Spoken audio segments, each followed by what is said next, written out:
Welcome everyone, and thank you for joining us today for our webinar titled Mountain Lab, Studying the Effects of Stress in Extreme Conditions on Human Physiology. This webinar is the second installment in our ongoing series, Advancements in Exercise Physiology, Sports Science, and Biomechanics. This is Andy Henton from Inside Scientific, and it is my pleasure to be your host for today's event.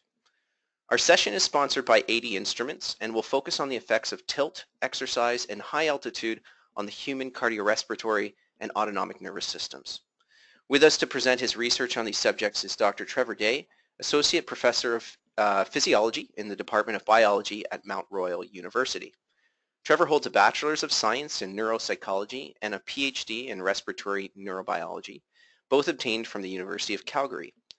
In his current position at Mount Royal, he teaches courses in basic and applied physiology and conducts research focused on the integration between the heart, lungs, brain, and kidneys in response to stressors including body position, sedentary behavior, and high altitude.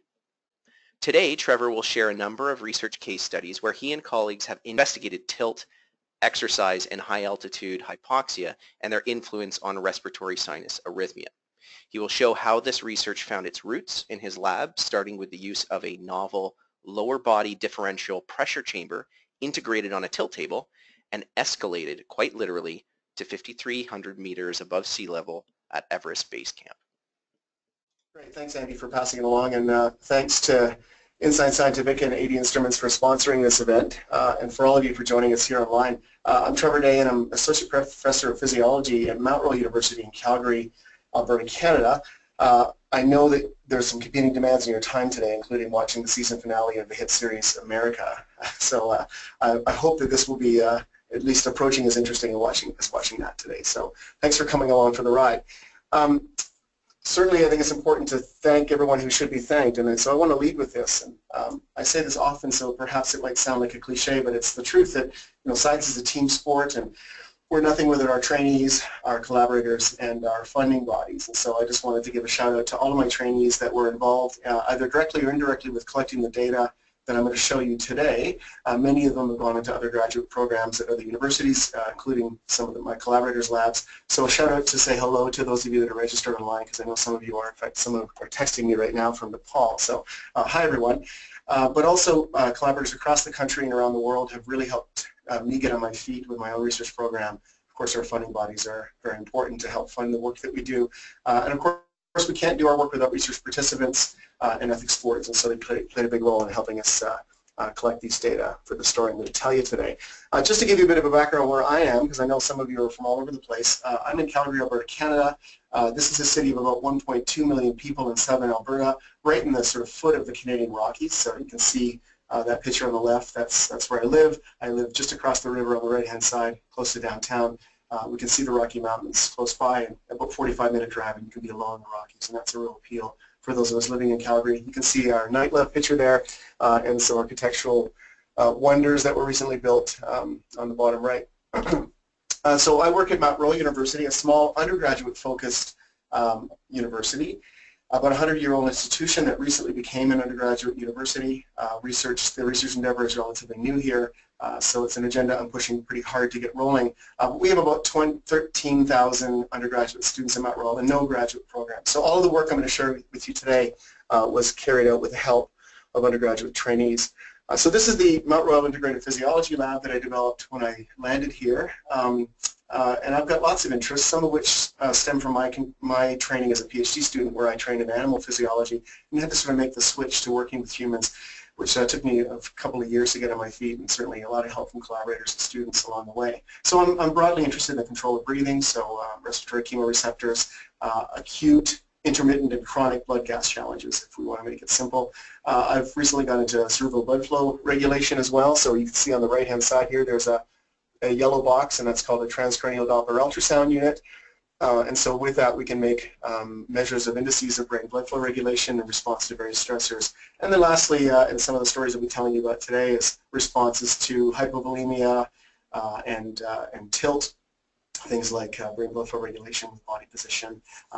And I'm going to tell you a lot today about this phenomenon called respiratory sinus arrhythmia. So broadly speaking, I'm an integrative cardiorespiratory and cerebral vascular physiologist, and so what that means is I'm interested in how the heart, lungs, and brain talk to each other, and recently added kidneys to the mix as well.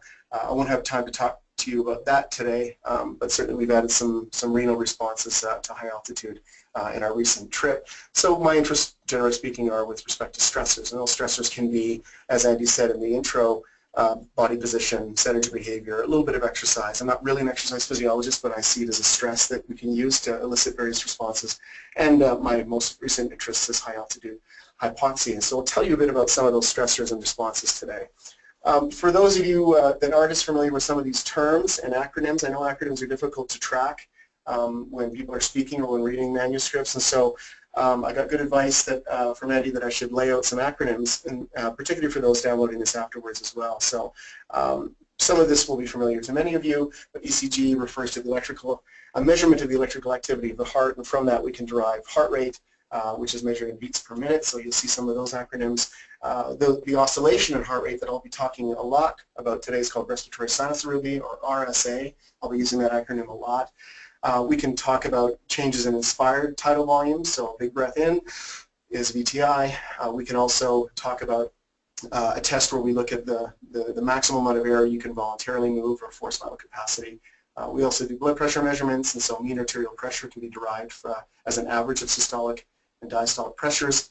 I talked about TCD already, transcranial Doppler ultrasound for brain blood flow, and from that we can measure various arteries in the brain. The most commonly measured one is the middle cerebral artery, or MCA velocity, and I'll show a tracing that shows some of that stuff today.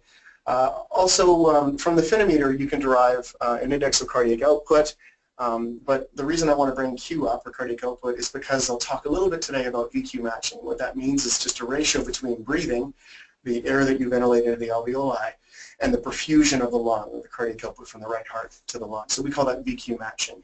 Lastly, I know some of you are interested in gas measurements, and so I'll talk briefly about entitled CO2, that is to say the pressure of CO2 measured at the end of each breath. And then lastly, at least early on in the talk, I'll be talking about tilt, and so when you see HUT, head up tilt or head down tilt, I'm referring to body position on a tilt table. So with that out of the way, I wanted to start with some recent innovations in the lab, and I should give credit where it's due. I had this idea of integrating a device that had various stressors, or can impose or superimpose various stressors on the body, one being a lower body negative pressure box, and you can see this box here on the right-hand side, and the other being a tilt table, and this person is in 45 degrees head down tilt. And so one of my first trainees in the lab, Michael Timko, was very handy with tools and said that he had some ideas about how to build this device, and so he did it. And he's very handy with other devices as well, and has gone on to be an innovator building lots of research tools. And Mike's online here, so hi Mike. So this device here superimposes tilt and LB&P stressors. And so this LB&P box, lower body negative pressure, can create a differential pressure across the wall. Here's the vacuum cleaner that basically sucks out of the box. You've got a manometer here to measure the pressure across the wall. A kayak spray skirt keeps the seal, and then we positioned it on a tilt table as well. And so we can look at various stresses that translocate blood volume to various positions in the body. The LB&P box moves blood volume to the lower extremities, and tilt can move it around up or down as well. So this device actually won an Alberta Science and Technology, or the ASTech Foundation, Young Innovator Award from Mike. And so on the left-hand side there was the Young Innovator Gala. There's my dean, there's another trainee, Lindsay Boulet, and there's Mike Timko there on the right. There's Lindsay in situ in the box drinking champagne. And we set up various signals to actually display to participants who would come by to watch our little demonstration. And there's a ABI Instruments lab chart, there's the TCD, and there's the Power Lab. There's the lab chart open on a big screen. So that was a big CV tool for Mike. And actually recently, he just emailed this to me this week, and so I wanted to sort of advertise this, that Mike actually recently published an instruction manual on how to construct lower body negative pressure chambers. So it's in press now. I don't think you can find it. It's still in the proof stage, but you'll find it in this new open access journal called Facets. It's a Canadian open access journal. So check that out if you're interested in building these kinds of devices. We finally got the damn thing published as well. So where we characterize brain blood flow and cardiovascular responses to superimpose body position and low body negative pressure. We worked with a medical illustrator to basically draw that same picture you just saw. and we've had it published recently in Physiological Reports, which is open access. You can check that out online. Well, lastly, this project and building up various undergraduate involvement from an advanced physiology course to an independent project course to summer research and then publishing it, won the American Physiological Society and 80 Instruments McKnight Early Career Innovative Educator Award. There's Tony McKnight there on the right-hand side. This was awarded to me at the experimental biology meeting in Boston in 2015.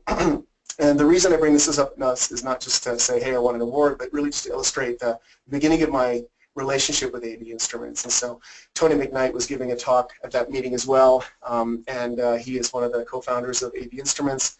And so he invited me to a dinner at this meeting where I got to meet a lot of, I got to hobnob with the Goober Smoochers at the 80 Instruments banquet and met a lot of the 80 Instruments staff, and they took an interest in the upcoming altitude research expedition I was planning in 2015, and they wanted to come along and support the trip. And so the rest is history, as they say, and I'll tell you more about that as we go. So the phenomenon I'm going to talk about today is respiratory sinus arrhythmia. This is the fluctuation of heart rate in phase with the respiratory cycle. So just in terms of signal processing here, the top channel is the raw tracing from an ECG in lead 2 configuration. You can see the R to R interval here. That's one period or one cardiac cycle. Later on in the talk, I'll talk about R to R intervals. And from that, we can calculate, so it's just 60 over the period, we can calculate instantaneous heart rate. And notice here that in phase with the respiratory cycle, on the bottom channel, that's the respiratory flow, you get this transient fluctuation in heart rate. And so as you breathe in, everything above the line here is inspiration, everything below the line is expiration. As you breathe in, you can see that there's an increase in heart rate, and as you breathe out, there's a decrease in heart rate. We can use this peak-valley method to look at the magnitude of this oscillation from the top to the bottom. So that's the phenomenon I'm going to be talking about today, is respiratory sinus arrhythmia. Well, it's a powerful phenomenon because as your heart rate fluctuates, it actually translates to changes in blood pressure and translates again to changes in brain blood flow. And so this is a helpful slide to just show you a little bit about some more signal processing for those that are interested. So there's our instantaneous heart rate calculation from ECG. This is mean arterial pressure calculated from the raw phenometer input, so it's a beat by beat blood pressure input, and we process it using the mean in cyclic measurements. Here is the middle cerebral artery, the average middle cerebral artery velocity as well. And then from here, this is just the standard integral from the flows tracing to give you inspired volumes. And we put this dotted line here to show you the target that we'd ask participants to sort of breathe at. So each inspired volume is something like 1.3 liters here with each breath. And we're also monitoring carbon dioxide levels, so the end tidal CO2, the CO2 at the end of every breath. We're a little bit hypocapnic here from textbook values because we're in Calgary and they're instrumented with a face mask or with a mouthpiece, and so people often breathe a bit more and are a bit hypocapnic because we're at mild altitude in Calgary at 1,100 meters. But here you can see that as we have oscillations in heart rate, they translate to oscillations in blood pressure, and those translate to changes in brain blood flow. So it's actually quite a powerful phenomenon, this RSA. And so I'm going to talk to you firstly a little bit about what the mechanisms are that might drive RSA, some factors that may modulate RSA, and then lastly whether or not, and this is more of an evolutionary question I suppose, but whether or not RSA has any utility. Why does it exist in the world? And so starting with mechanisms, this literature, if I'm honest, is a bit of a mess and difficult to track. And the textbooks think that it's really, the textbooks sell it as being number 4, that changes in venous return. When I breathe in, I have an increase in venous return, I increase cardiac loading with the respiratory cycle, and that stimulates low pressure receptors in the right atrium. This so-called Bainbridge reflex was discovered in the 1920s by Francis Bainbridge in dogs with volume loading. Whether or not it's present in humans is controversial, but certainly there's a Bainbridge-like reflex that we see, which is respiratory sinus arrhythmia. Other hypotheses may be just that, starting with number 3 now, backing up, changes in blood pressure with breathing acting on baroreceptors, arterial baroreceptors or high pressure receptors, or even stress receptors in the lungs and chest wall could play a role. And there's even evidence in reduced animal models that firing of respiratory neurons in the brainstem are impinging upon or impacting nearby cardiac vagal motor neurons as well. So there could just be a central mechanism driving this. And so we're not really clear on the mechanism that drives RSA, and so we wanted to investigate that a little bit using what I call the intact human model system. So I'll just briefly overview what the respiratory pump is. So the respiratory pump really is just how not only do you bring air into the chest cavity when you inspire, but you also suck blood into the chest cavity as well by improving venous return through the relative negative pressure of the chest cavity. So as the story goes, and this is the story the textbooks tell which drives RSA, is during inspiration you get an increase in venous return via the respiratory pump, an increase in atrial pressure in the heart, stimulation of these low pressure baroreceptors in the right atria and pulmonary artery, and then causing vagal withdrawal through so there's a feedback loop here at the brainstem.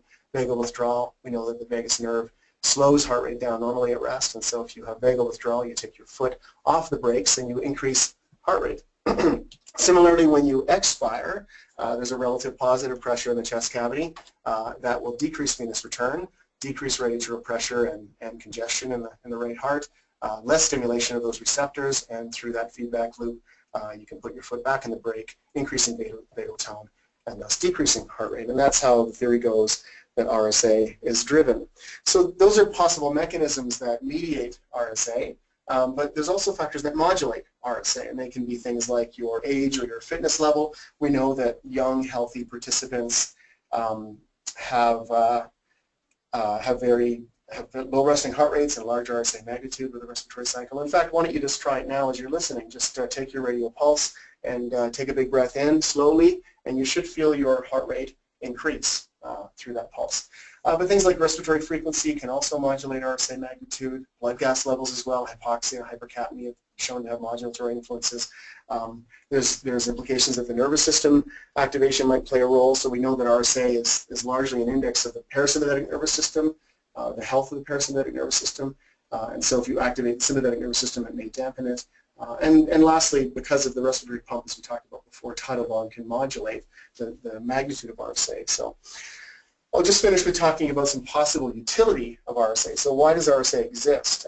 Now there's some modeling work that suggests that it might improve cardiac efficiency in terms of energetics, making it less expensive to run your heart by oscillating the heart rate in phase of the respiratory cycle. Some think that it might improve VQ matching, ventilation perfusion matching. And so just to walk through the story in this middle diagram here, during inspiration, you fill the alveoli. This is when atmospheric air comes into the lung. You'll increase heart rate and thus increase cardiac output, perfusion of from the right heart to the lung, and thus you'll match ventilation with perfusion when you need gas exchange the most. When you exhale, or during expiration, you'll get a relative removal of air from the lung, and thus you'll slow the heart rate down and thus limit perfusion to the lung when you don't need it. And so you can see that RSA may actually play a role in gas exchange efficiency. And it's not clear if that's actually true or not. So I want to talk to you about the phenomenon of RSA during various studies that we've carried out in the lab and in the field. And so we'll talk about it in sort of 3 experiments, one in response to tilt, one in response to exercise, and then again in response to high altitude hypoxia. This picture was taken, that's Emma de Blom. This is in the Everest region, taken this last May. Okay, so let's start with tilt first of all. So this is on the right hand side, it's triangular position. It's often used as a treatment for people in hypovolemic shock. And so what we do know is that tilt causes a gravity-dependent redistribution of blood volume toward the central cavity if you're in head-down tilt. If you stand up, so head-up tilt or just standing, can translocate up to a liter of blood volume towards the lower extremities. And some of you that are more familiar with this might know that you've only got about 5 liters of blood. And so that's a 20% decrease in the amount of venous return. So that's pretty powerful as a stimulus. So we're fighting gravity all the time, and there's various mechanisms we have to try and maintain blood pressure. But if you go into head-down tilt, like the triangular position or the tilt studies we're going to do here in a second, that translocates blood into the central cavity, thus increasing venous return, increasing cardiac loading, and can increase cardiac output through the Starling mechanism, but also through the Bainbridge reflex, if that's our explanation for RSA. And so what got me into this was some previous studies with tilt. And so when I first started working with humans, I collaborated with a colleague at UBC Okanagan, Phil Ainsley, and I took one of these tilt tables to the Okanagan, and we did a simple little study on brain blood flow regulation with tilt, and we published that in 2012 with Janelle Jelimis, his first author here. And I came back to my lab and did some more studies on brain blood flow regulation and respiratory control with tilt. And this is a picture of the lab before we had it renovated to take out these lab benches. You can see a power lab system here. There's the phenometer, We've got the phenometer on the finger here to monitor blood pressure, TCD, ultrasound looking at brain blood vessels, and then this is a spirometry flow head so we can measure ventilation. And so we published some of these studies recently. Rachel Scow was the other first trainee I had in the lab, and she led the first study that we published in 2013, one on that's on brain blood flow. This is on respiratory control, 2014, and Mike Timko again on various body positions on brain blood flow regulation. But one of the participants in this study had this really interesting phenomenon, and so this person just happened to be in 45 degrees head down tilt. This is a 26-year-old female triathlete, so quite fit, and was at 45 degrees head down tilt and was breathing deeply because we were giving some CO2 as a stimulus. So you can see here, actually it was Mike that noticed it in the MCA signal because we had the sort of triplets. So you can see this relative clustering and scattering of ECG periods, and that translate into arterial pressure, and that translates into brain blood flow, as I said before.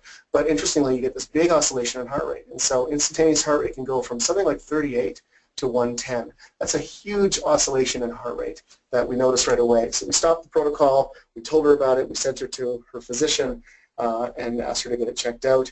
And she had a 24-hour Holter monitor performed, and the diagnosis came back that she had sinus arrhythmia, exactly the thing that all of us have. So this is normal and not pathological, and we wanted to make sure, of course, as well. So we looked at the ECG ourselves, and note here that there are P waves, and that's the red arrows here. And those P waves tell us that the electrical rhythm is starting in the right place. So it's a sinus arrhythmia, and it's not pathological. So we published this case report because we thought it was an interesting case of superimposed stressors of head-down tilt, which causes gravity-dependent cardiac loading, and deep breathing, which causes respiratory-dependent cardiac loading, causing this RSA phenomenon, this extreme RSA phenomenon. So I'll just lay out 4 raw traces from this paper. You can check it out here in 2014. We published this paper with Jeff Baden, one of my previous trainees leading this work. So on the top left-hand side, we've got supine baseline breathing. They're breathing tidal volumes about 1 liter or so per minute. You can see the respiratory cycle and the respiratory flow chasing. You can see sort of moderate RSA magnitude. Nothing out of the ordinary there. During deep breathing in the supine position, we're breathing about 2 liters a minute or so, sort of 2 liters per breath, I should say. And then here you can see RSA maybe is a little bit larger, as you'd anticipate. Then when the participants moved into 45 degrees head down tilt, you can see here that it doesn't seem to be any larger RSA when they're breathing sort of baseline levels, 1 liter or so per breath. You can see small RSA. But when you superimpose the 2 stressors, 45 degrees head down tilt, and deep breathing, again, you can see 2 liters or so per breath. There's the respiratory cycle, the flow tracing. You can see the clustering and scattering of ECGs really jumps out at you. And the calculation of instantaneous heart rate is between about 38 in some cases to over 110 in other cases. So that's pretty extreme respiratory sinus arrhythmia. The problem, of course, is this was in 1 participant. It wasn't a well-controlled study that was investigating the effects of tidal volume and tilt on RSA. So we thought we wanted to investigate this more closely to determine the effects of these various cardiac loading stressors to see if the Bain bridge reflex really was playing a role in driving RSA in healthy human participants. So our aim in a study we started in 2014 was to explore the relationship between the superimposed cardiac loading stressors, that being gravity-dependent, and that's the tilt-dependent cardiac loading, and inspiration-dependent or respiratory pump-dependent cardiac filling on the magnitude of RSA, as we saw in that case study. We hypothesized, like the case study, that we'd see some synergistic relationship between those 2 cardiac loading stressors. So here are our methods.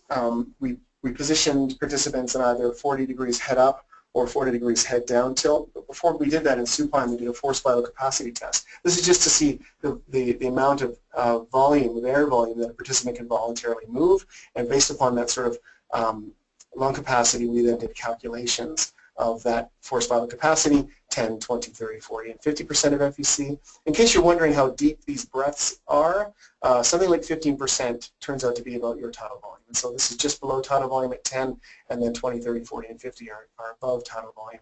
Now you can see this participant oriented in 40 degrees head down tilt on the tilt table. She has a pneumotac. This is a Hans-Rudolph pneumotac, or respiratory flow head. We've got gas sampling here, and on Douglas rack we sort of taped a computer screen over top of her head so she can actually look at the screen and target those respiratory volumes like a video game. And so we'll show you what that looks like in a second.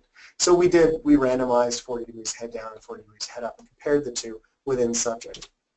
So this is the kind of thing that we're looking at on the screen. So on the top here, you can see that a calculation of 20% forced vital capacity in this participant ended up being something like 0.7 liters. We would call textbook levels for tidal volumes are about 0.5 or 0.6 liters per breath. So this is about 0.7, as you can see, and that dotted line shows you the target they were trying to hit. So people actually get quite accurate at it. So there's 5 breaths in a row. Thus you can see 5 different oscillations of RSA that we quantified using the peak valley method. Here in the bottom tracing, just to compare, and is 40% of forced vital capacity. In this case, the tidal volume or inspired volume is something like 1.3 or so liters, so a lot deeper as a breath. You can see as those breaths are targeted, there's much larger magnitude of RSA. And again, the peak valley method quantifies the magnitude of that. So we did a couple of things. We wanted to see what is the relationship between every single inspired volume that we measured and every single RSA, corresponding RSA magnitude. So we ran a correlation on that. I'll show you that next. But we also plotted RSA magnitude against the percent FVC, so we could cluster the data for each participant together, because we basically normalized the tidal volume to the participant's lung size. So here's the correlation analysis on the left-hand side. On the x-axis, you can see actual tidal volume between 0 and 3 liters or so, and here's the RSA magnitude. You can see, fluctuating between none at all, upwards as high as 35 beats a minute, if you can imagine how big that oscillation is. And that correlation came out statistically significant with an R value that's moderate, about 0.64, and highly significant.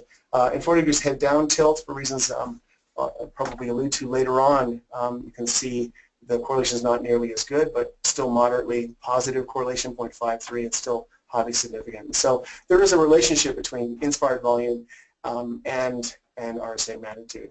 When we plotted it against the percent FVC, so we could cluster it together for each person at 10, 20, 30, 40, and 50% of FVC, you can see that these responses are highly linear, with an R-square value of this linear function being 0.99. And it looks qualitatively similar in terms of slopes for 40 degrees head down tilt as well. Recall what our hypothesis was, though, that we thought in head down tilt, this middle graph here, we would have a steeper slope. That was our anticipation. But that didn't come out to be the case. These are adventures and negative findings, or findings that you wouldn't expect. So you can see here we've got in head up tilt, the average is the gray bar here. Every black point is an individual participant. You can see the average is about 0.43. Here in head down tilt, the average is more like 0.33. Not a huge effect in terms of magnitude difference between the two, but statistically significantly different just the same. And so this is opposite to what we hypothesized. We thought that this would be larger. And so that remains to be explained. And so we think that it's probably because of the head down tilt position is stressful. So let me just summarize what we found. RSA magnitude increases linearly. So this is a new finding. This is a new method we've developed of this RSA reactivity slopes. We can calculate the slope and the magnitude of that response. However, that reactivity slope is not increased with head down tilt as we anticipated. In fact, it's the other way around. And that's probably because of the stressful position of head down tilt. Probably increases sympathetic nervous system activation in that body position. And so we asked ourselves, can we test this RSA reactivity during another stressor that both increases sympathetic nervous system activation and increases venous return in a big way? So instead of tilt now, we move toward exercise. So during exercise, we know the sympathetic nervous system is activated, so that's well established and clear. And we know there's a really big increase in venous return because of the skeletal muscle pump. And so I wanted to talk a bit more about that. So here's just a schematic of the skeletal muscle pump here. On the right-hand side, you can see in position 1, this person has their foot flat, and there's just this regular amount of venous return because of the respiratory pump and venous valves. This is a low-pressure system, so we're fighting against gravity to get blood back to the heart. When you contract skeletal muscles, those muscles will squeeze the veins, and because of the squeezing and those unidirectional valves, you increase venous return. And that's something that happens during exercise to recruit more of the pooled blood. 60 to 70% of your blood volume is in venous pools in gravity-dependent locations at rest. And so you can recruit more venous return and thus increase your cardiac output to meet metabolic demand during exercise.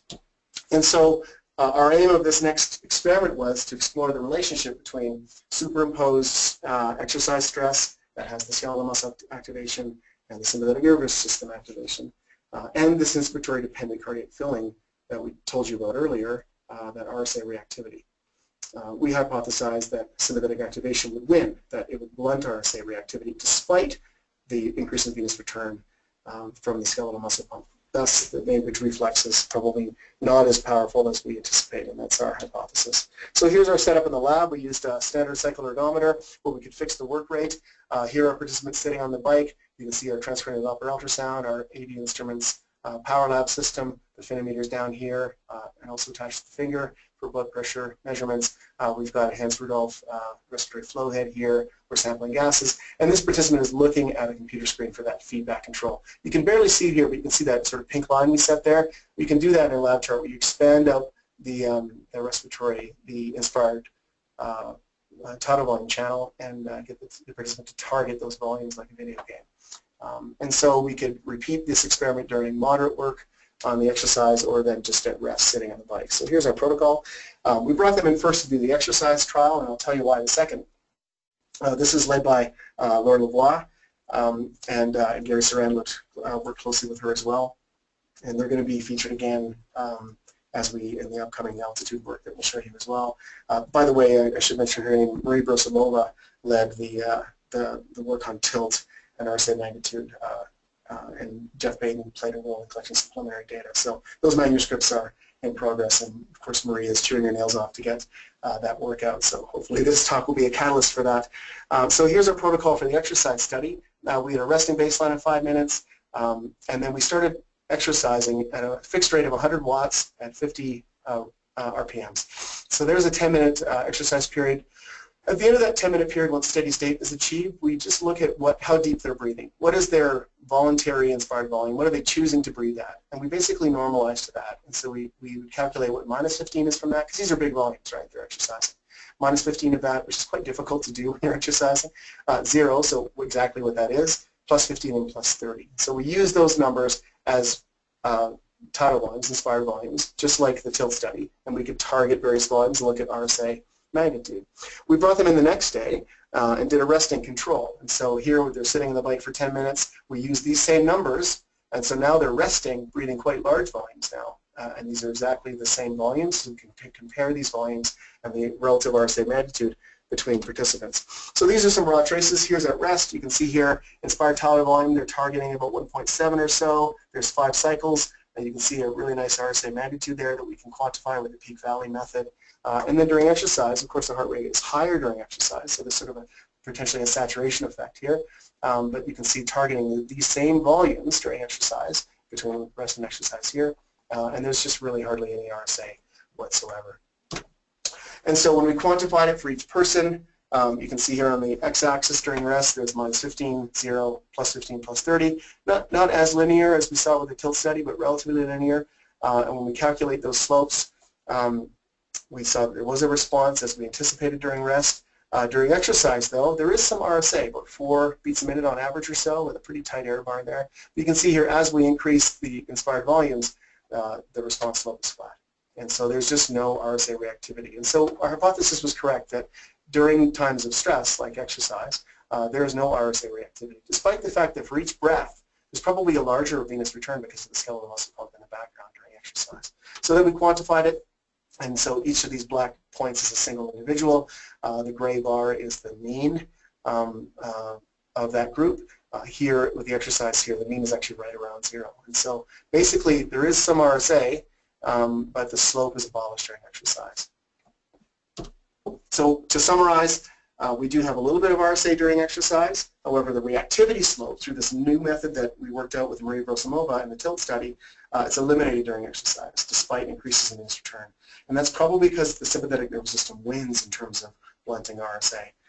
So we had another question then. Now that we learned that the Bainbridge reflex probably isn't that powerful in humans, and the sympathetic nervous system will modulate RSA or even blunt it if it's powerful, then can we go into another context whereby the sympathetic nervous system is turned on? So we thought that perhaps the RSA would be affected by acclimatization to high altitude hypoxia. And we had a second question as well, whether or not the magnitude of RSA will affect VQ matching, and in the case of being hypoxic, should improve your oxygenation if that's true. Perhaps this is the reason you've all come today, but I wanted to talk a little bit about some studies that we performed or at least one study that we performed at high altitude in May. And I know some of the listeners online right now are either in Kathmandu, having just come down from Everest Base Camp area, or have actually just returned to Canada following some trips. So hopefully you'll find this interesting. And those that have never done this kind of work before, I hope you find it interesting as well. This is now, in my view, some of the most interesting work that I get to do, and I really feel lucky that I get to do this for a living. So this is obviously Mount Everest along the border between Tibet and Nepal.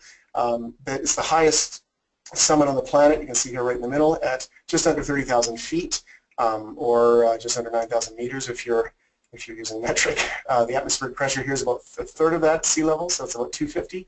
The available oxygen is about 33% or so. So this is the south side of Everest taken from an airplane.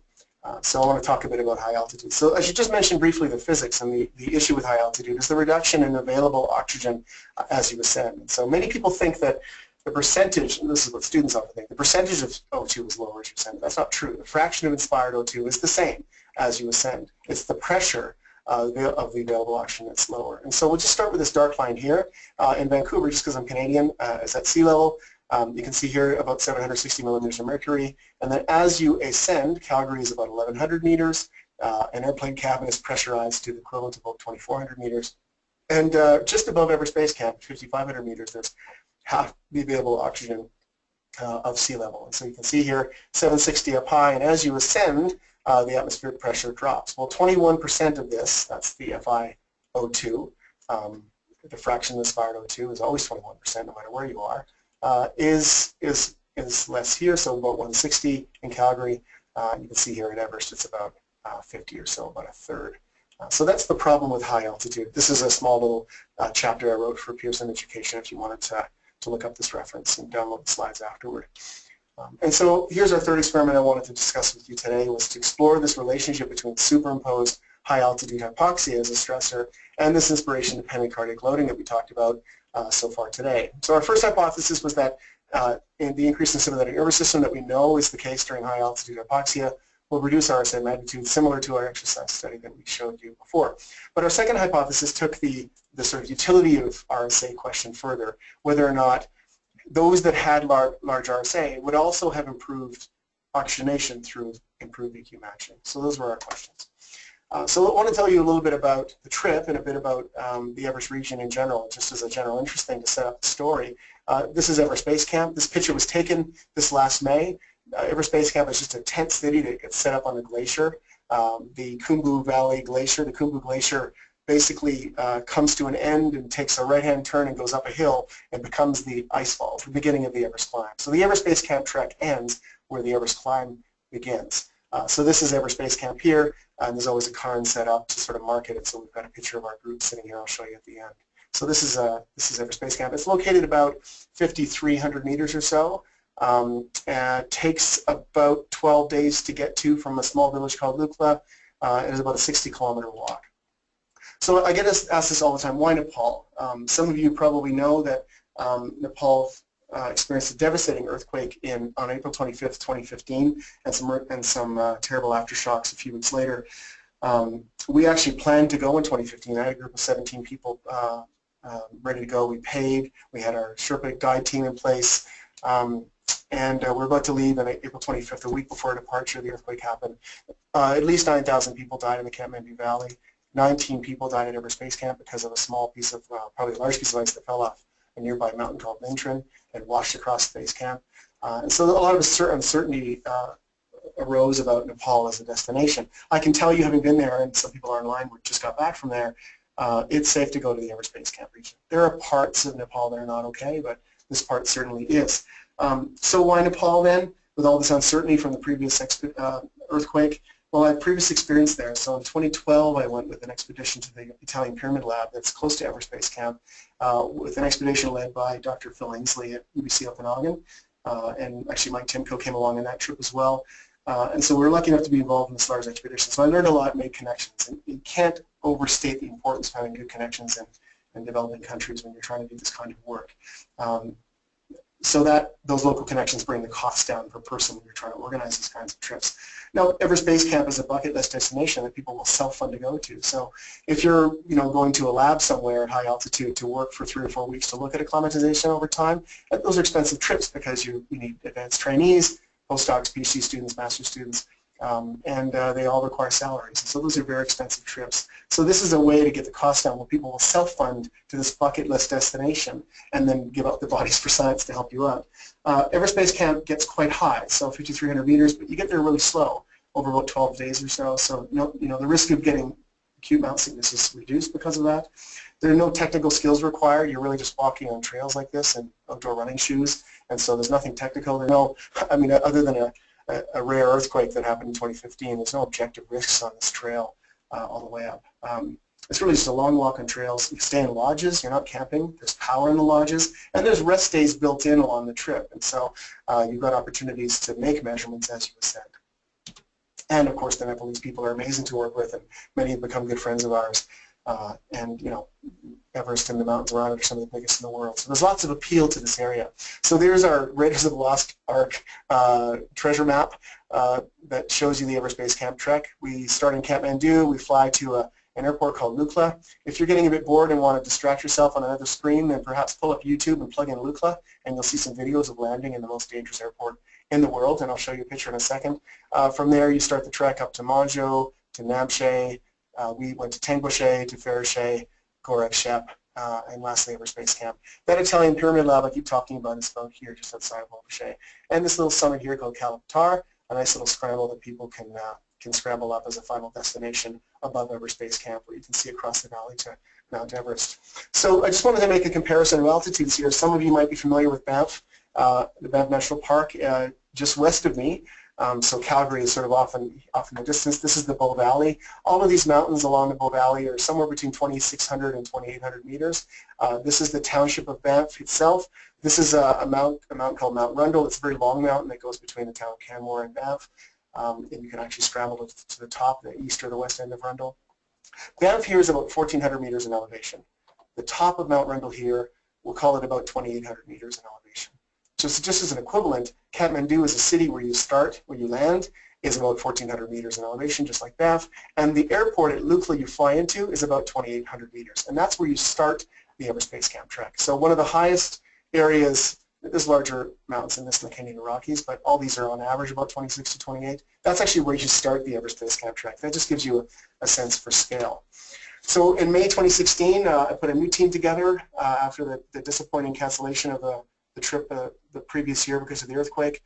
Recruited 23 participants, including 9 paid trainees from Mount Royal. That was no small grant writing endeavor. Lots of collaborators from various institutions around the world and some industry partners. So we brought 80 Instruments along, 2 people from 80 Instruments, and they also lent us some gear as well. And then some community members from across Canada, US, New Zealand, and Ireland as well. So Kate Mikes from USA was on the trip from 80 Instruments, and James Elworthy from New Zealand from 80 Instruments came along as well and helped with lots of pictures and videos for us. We got ethical clearance from my research board at Mount Royal as well as the Nepal Health Research Council. We thought it was important to play nice in the international sandbox and the local sandbox in Nepal as well. So our objective of this trip was a fast and light approach to high altitude acclimatization on a trek to Everest Base Camp, and we had various studies that we did. So here's the Pelican cases, and we'll sort of follow the Pelican cases today.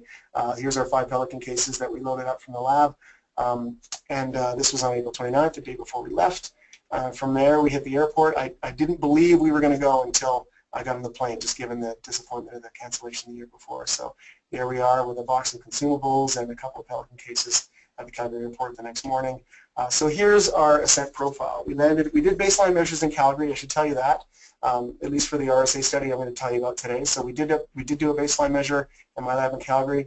We landed in Kathmandu for a couple days to get organized. We then flew up to Lukla and trekked to Manjo on the first day. We had a rest day in Namche, a rest day in Tengboche, and a rest day in Ferishe, and then up towards our Everest Base Camp objective, which is just past Gorek Shep, if you recall, and then a descent back down again. So the measurements that we took were in Calgary, here on a rest day in Namche, here in Tengboche, and here in Ferishe. And so relatively equal ascent profile altitude changes, Namche at 34, Tengboche at 38, and Ferishe just over 43. So here's the picture of the Lupita Airport. If you haven't Googled it already, a very short runway. I think it's under 500 meters. There is a ledge here that the pilot has to sort of miss and land on and then stop abruptly. There's the tower, and this is the airport at 2,800 meters. So a pretty thrilling place to land or take off from. This is actually a small village as well. There's a little shopping area, lots of lodges to stay in, and this really is the beginning. Now that this airport was built by Edmund Hillary, this really is the beginning of the Everspace Camp trek for most people.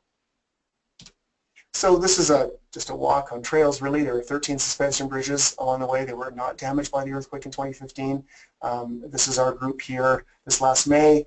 We're trekking with small light packs with maybe our laptops and some clothing and water bottles and things like that, some snacks. Everything else is carried with various beasts of burden, carrying our duffel bags and Pelican cases. So you can see a couple of Pelican cases here being carried by a horse, and then some humans did it too. So this is Kanji, one of our porters. We had 5 porters that were hired. This is Mima, our lead guide. And you can see the difference between what a guide carries and what a porter carries. Just for reference, this is about 50 pounds, this Pelican case. And then, you know, on top of that, three duffel bags. And so they're paid by the kilo, and so Kanji kept asking for more weight, more weight. They really are amazing people, and physiologically speaking. And so just to tell you a bit about what we did, we focused on some daily measures in Nepal between 6 and 8 a.m. every morning. You can see here on this participant's finger we've got a pulse oximeter for heart rate and ECG, sorry, heart rate and oxygen saturation. This capnograph for end-tidal CO2 and respiratory rate. We took blood pressure measurements. We took acute mountain sickness scores. We had accelerometers here for daily measures of physical activity as well as sleep disturbances. Everyone's got sleep apnea up there, but that's another story. We collected these data on the ascent and descent, all the way up and all the way down on 21 people. On rest days, we did another series of experiments. This was between about 10 a.m. after breakfast and about 5 p.m. And we really just set up in bedrooms and lodges in the hotels that we're staying in along the trail. As you can see here, we've got a participant seated at a dinner table. There's a power lab system and a laptop. Participants instrumented for various respiratory tests here. So we looked at hemoglobin and hematocrit, some renal reactivity measurements using urine, some breath holding, some ventilatory acclimatization, and some RSA reactivity, which I want to tell you about today in a smaller group of people. So just to show you the area, this picture was taken in 2012 when I was there. There's the lodge there we stayed in 2012. This is the sort of administrative capital of the Everest region, Namche Bazaar, big shopping area. Lots of coffee shops and restaurants and places to buy gear and candy as you load up before you head up further up. So the view in Namche is beautiful. This is the picture out of my bedroom this last May, just to give you a sense. This is an amazing place to do research, so please email me if you want to come next May. So this is us setting up in the bedroom. This is my bedroom in Namche as one of the labs.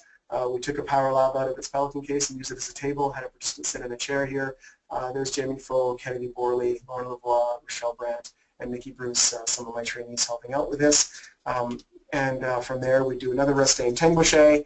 Here we are now set up in a lodge dining room where we have a participant instrumented. We had another power lab system here, so we had 2 stations set up to get 12 people through in a day. And just to give you a sense for what our sort of days look like. So again, remember there were 3 rest days, Namche 34, Tengboche 38, Ferrochet 43. And we just set up in lodge dining rooms where we had power, and the lodges are pretty empty during the day, so we had the place basically to ourselves.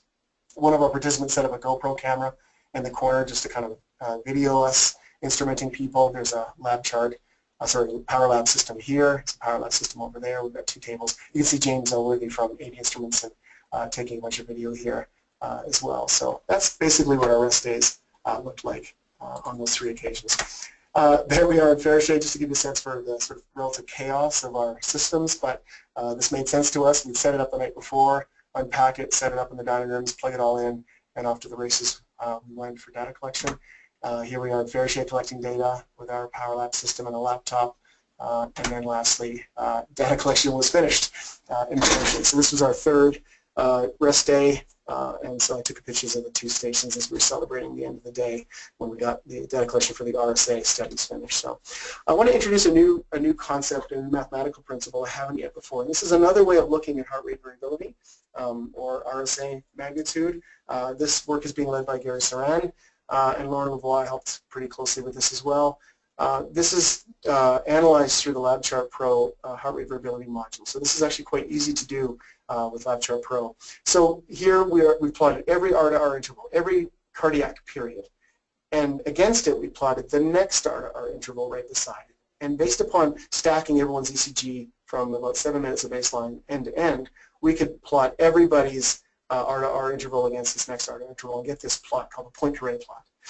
And from that, you can get various indices of the magnitude of this. This axis, long axis here, is the long-term variability. That's ST2. This short axis here is ST1. That's the sort of short-term variability. That really is RSA. If this was to be fat, you'd have larger RSA. So that's another way of quantifying RSA magnitude. So here's our 4 Poincare plots for Calgary, Namche, Tengoshe, and Verche.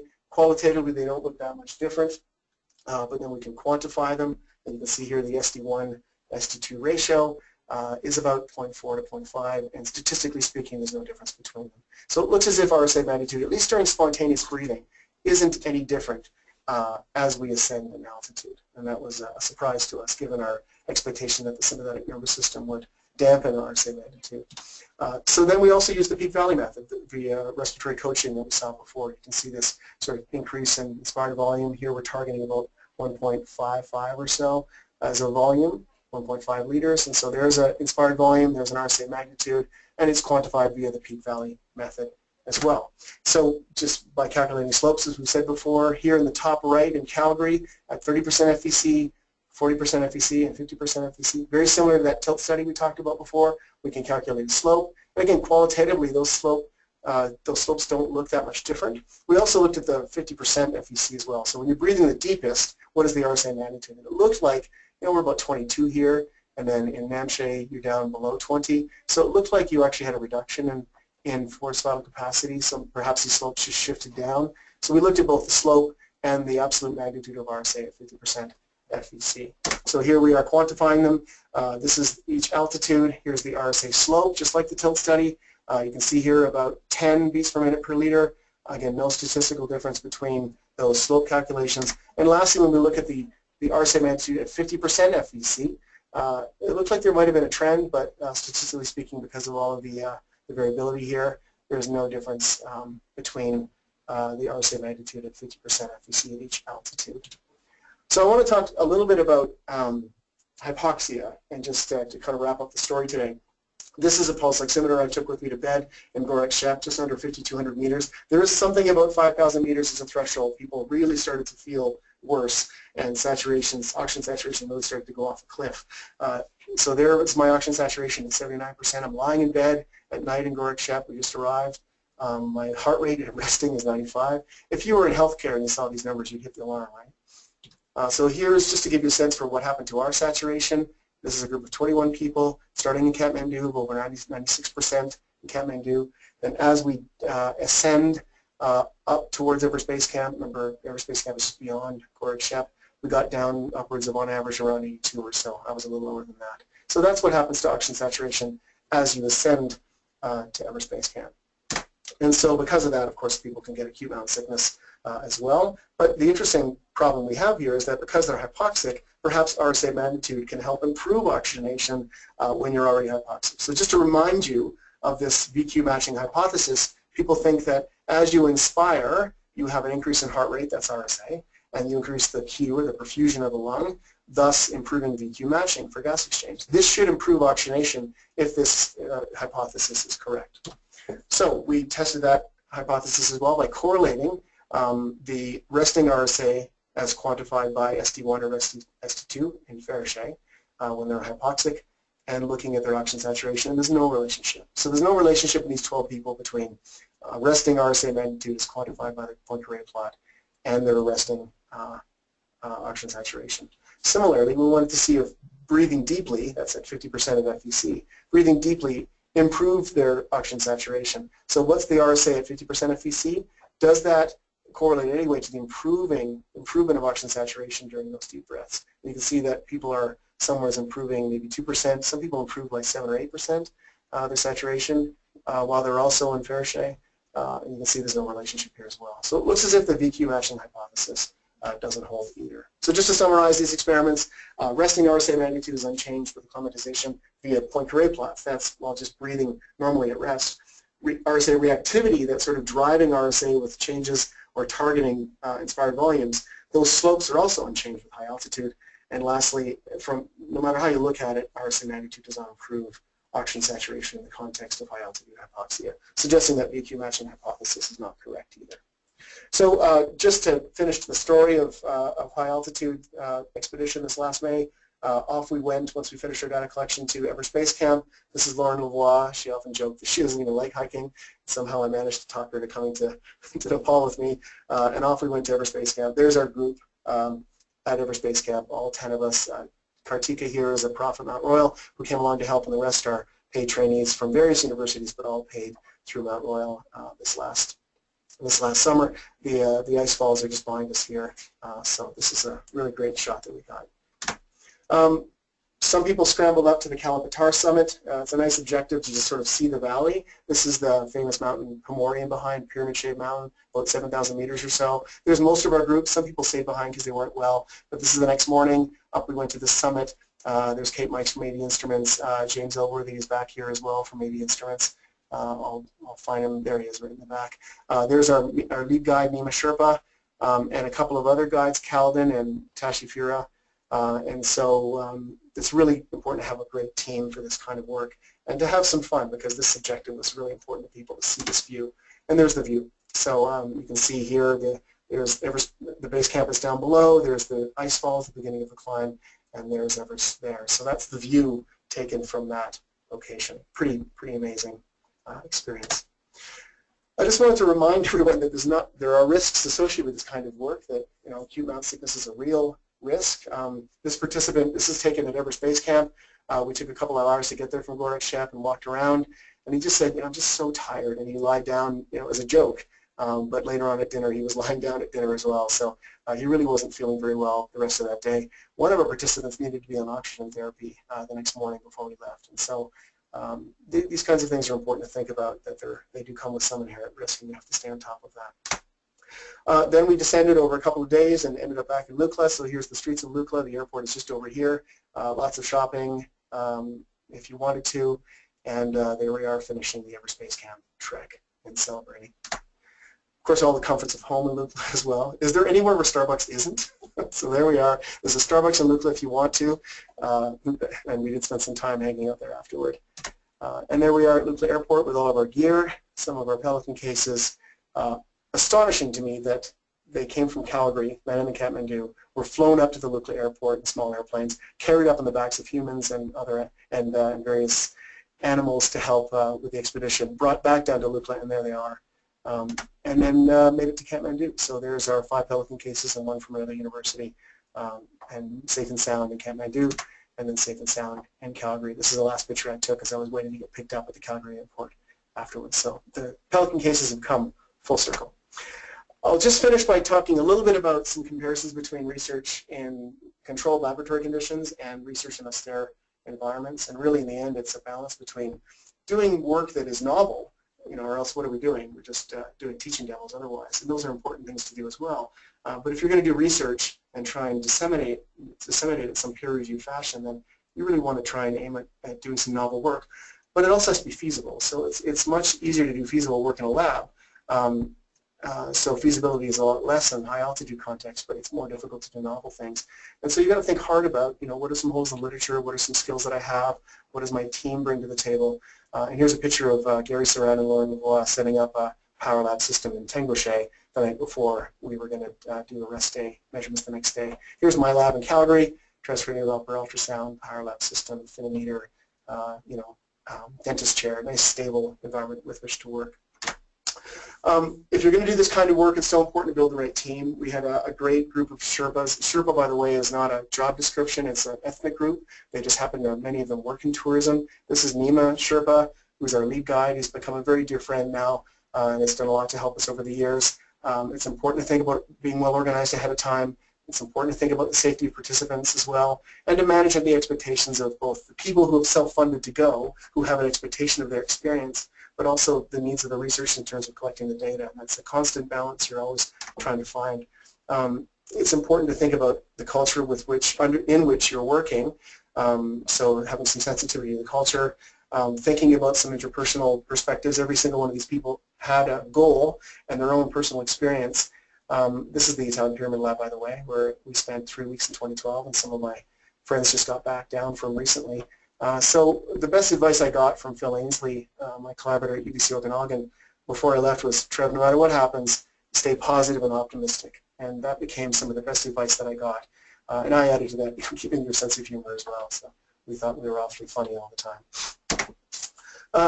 Perhaps the first 3 points here aren't terms you think about with respect to science, but being creative, improvising, looking for serendipitous opportunities to try new things. Of course, you all know this in science you have to be persistent, but perhaps finding compromises in terms of what's feasible and what's novel. Lots and lots of problem solving. I've learned a lot about problem solving in this condition and being responsive to new opportunities. And just expect the unexpected is going to happen. We're constantly solving problems. This is one of the labs we set up, and we did some urinalysis and hematocrit measurements here. Where's the plug-in? So we have to think about things like power. We have to think about things like the limitations of your gear and what's feasible. And lastly, I just wanted to give a shout out to working with undergraduate students. Many people in science work with more advanced trainees than I do, so we train masters and PhD students and postdoctoral fellows, and those are important initiatives to keep the endeavor going long term. But lots of people don't think you can do work that's publishable with undergraduate students, but I'm here to tell you that I have a federally funded lab now, and I've worked with truckloads of undergraduate students. Many have gone on to graduate programs elsewhere, and they're still friends and collaborators. So you can do it with, if you're careful with your questions and your training, you can work with groups of undergraduate students who are very smart, very ambitious, very keen, and work great in teams. And so I have nothing but admiration from the students that I take on, and I can't thank them enough for the work they've done with me. Also, just to say thanks to Nima and his wife Ang. Ang was pregnant in this picture, and this last July gave birth to a healthy baby girl. So these are good friends of ours now. This is us saying goodbye in Namche on the way down. And then there's the whole team that made this happen. And it's a really special experience to be part of expeditions with friends like this.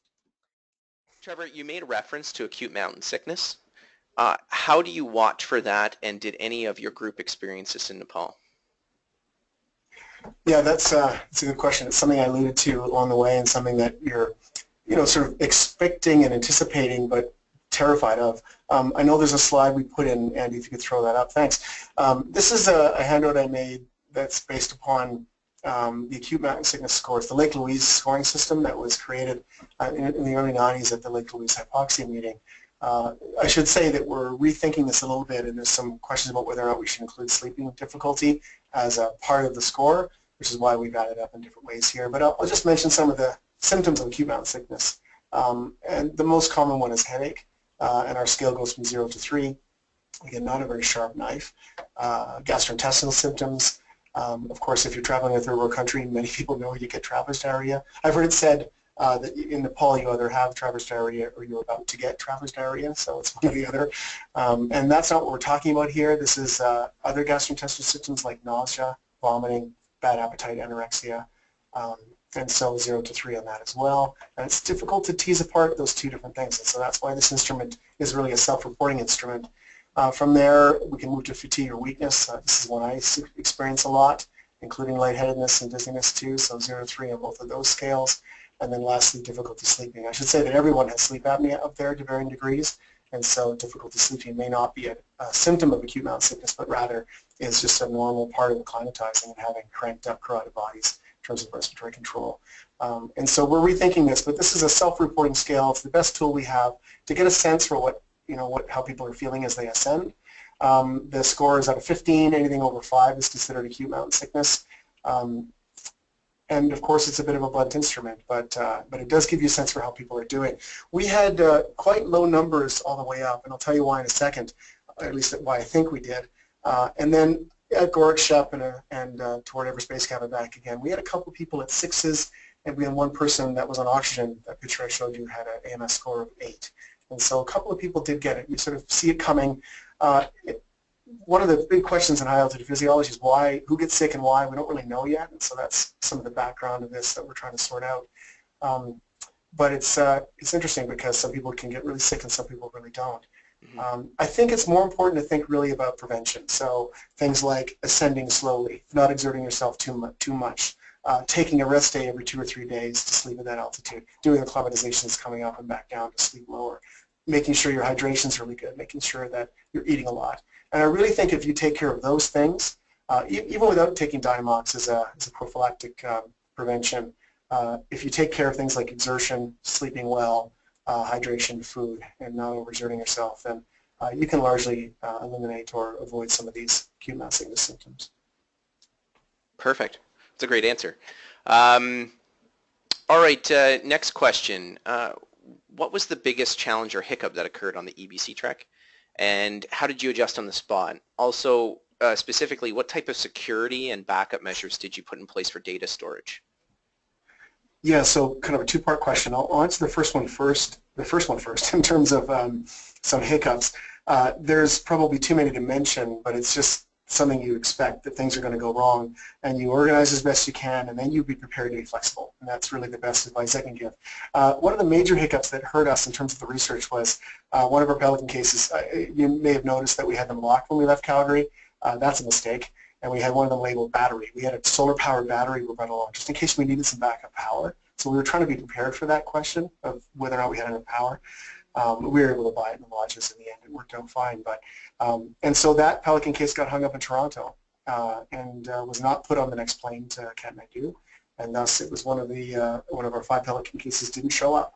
And in that Pelican case had the battery, which in the end we could do without, but had all of our respiratory gas lines and things like that. So if we wanted to, we put it all in one bag to make sure we knew where it was, and it was all in one Pelican case that didn't show up. So when we flew up to Lukla, we only had 4 of our cases. And so because Nima is such a star and is so well connected, our lead guide, he had someone meet the Pelican case 2 days after we left at the airport, because it finally got sent along with lots of emails between myself and Air Canada while in Kathmandu. Lots of bags didn't show up either for people's clothing, but eventually they worked out. And then grabbed the bag of respiratory gas lines and other things like that, took it over to the municipal airport, had it flown up to Lukla, had a porter run down, meet it at Lukla, grab it, and run up to Namche in a day, which usually takes us 2 days. So we had it that night in Namche. Too late for our daily measures, rest day measures that day, so we had all the respiratory stuff up higher. It didn't hurt the RSA studies, but it certainly hurt many studies where we wanted to play with gases. And so that was a major hiccup that we had to be really flexible around, working around. Perfect. Very good. You asked also about data security. I was just going to say, yeah. Yeah, jump maybe into I'll just that mention that. Yeah, so in 2012 when I was there, we spent 3 weeks of 5,000 meters or so at the Italian Pyramid Lab, and we had lots of laptops, hard drives go down, and even USBs, like 1 terabyte USB storage hard drives go down as well. So it's just something probably to do with the atmospheric pressure that causes leaks and seals and hard drives go down.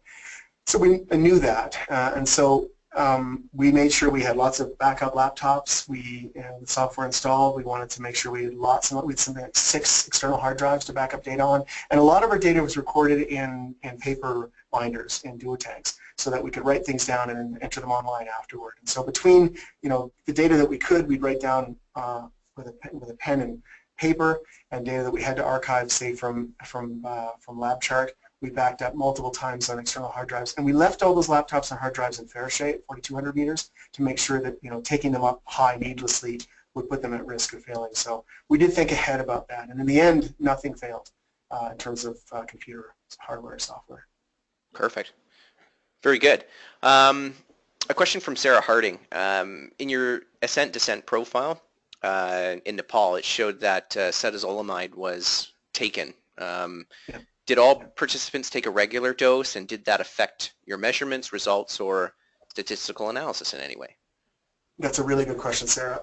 It's something that we thought hard about. So I've got participants that are self-funding their way on this trip, and so I have to balance the needs of having a clean data set that's not confounded by lots of variables and the safety of my participants. And so I decided this year that everyone was going to be on Dynamox. Everyone took it 125 milligrams twice per day, so 250 per day. That's the lowest prophylactic dose. So it was a low dose, but everyone was on it the same amount all the way up until we got to Goref-Shep, and then we stopped taking it. And so all of our ASCENT data is confounded by this drug that causes a metabolic acidosis, which is actually protective because it helps you breathe more and protects you against AMS to some degree.